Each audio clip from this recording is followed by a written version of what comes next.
Former Trump White House official Navarro indicted for defying January 6 panel subpoena. Washington, AP. Former Trump White House official Peter Navarro was indicted Friday on contempt charges after defying a subpoena from the House panel investigating the January 6 attack on the U.S. Capitol.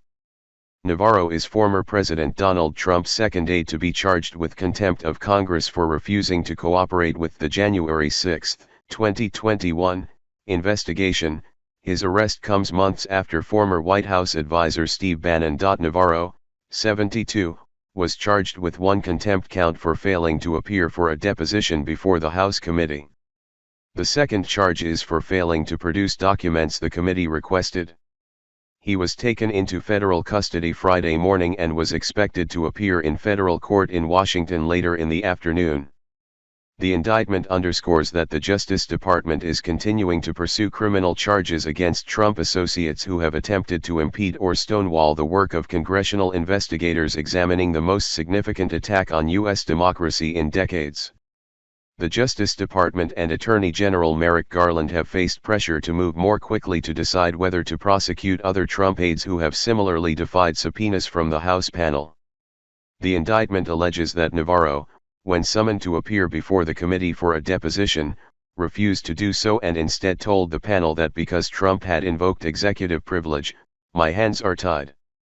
After committee staff told him they believed there were topics he could discuss without raising any executive privilege concerns, Navarro again refused, directing the committee to negotiate directly with lawyers for Trump, according to the indictment. The committee went ahead with its scheduled deposition on March 2, but Navarro did not attend. The indictment came days after Navarro revealed in a court filing that he also had been subpoenaed to appear before a grand jury this week as part of the Justice Department's sprawling probe into the deadly insurrection at the U.S. Capitol. Navarro, who was a trade advisor to Trump, said he was served the subpoena by the FBI at his Washington, D.C., home last week.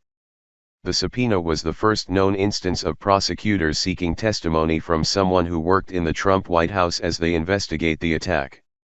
Navarro made the case in his lawsuit Tuesday that the House Select Committee investigating the attack is unlawful and therefore a subpoena it issued to him in February is unenforceable under law. He filed the suit against members of the committee, Speaker Nancy Pelosi, D. California, and the U.S. Attorney in Washington, Matthew M. Graves, whose office is now handling the criminal case against him.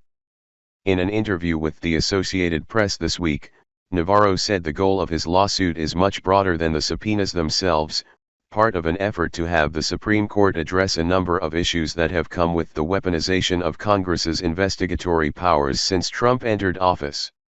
Members of the Select Committee sought testimony from Navarro about his public efforts to help Trump overturn the 2020 presidential election, including a call trying to persuade state legislators to join their efforts. The former economics professor was one of the White House staffers who promoted Trump's baseless claims of mass voter fraud. He released a report in December 2020 that he contended contained evidence of the alleged misconduct.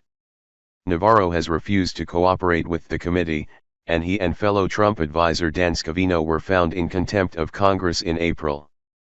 Scavino has not been charged by the Justice Department at this point. Members of the committee made their case at the time that Scavino and Navarro were among just a handful of people who had rebuffed the committee's requests and subpoenas for information. The panel has interviewed more than 1,000 witnesses about the insurrection and is preparing for a series of hearings to begin next week.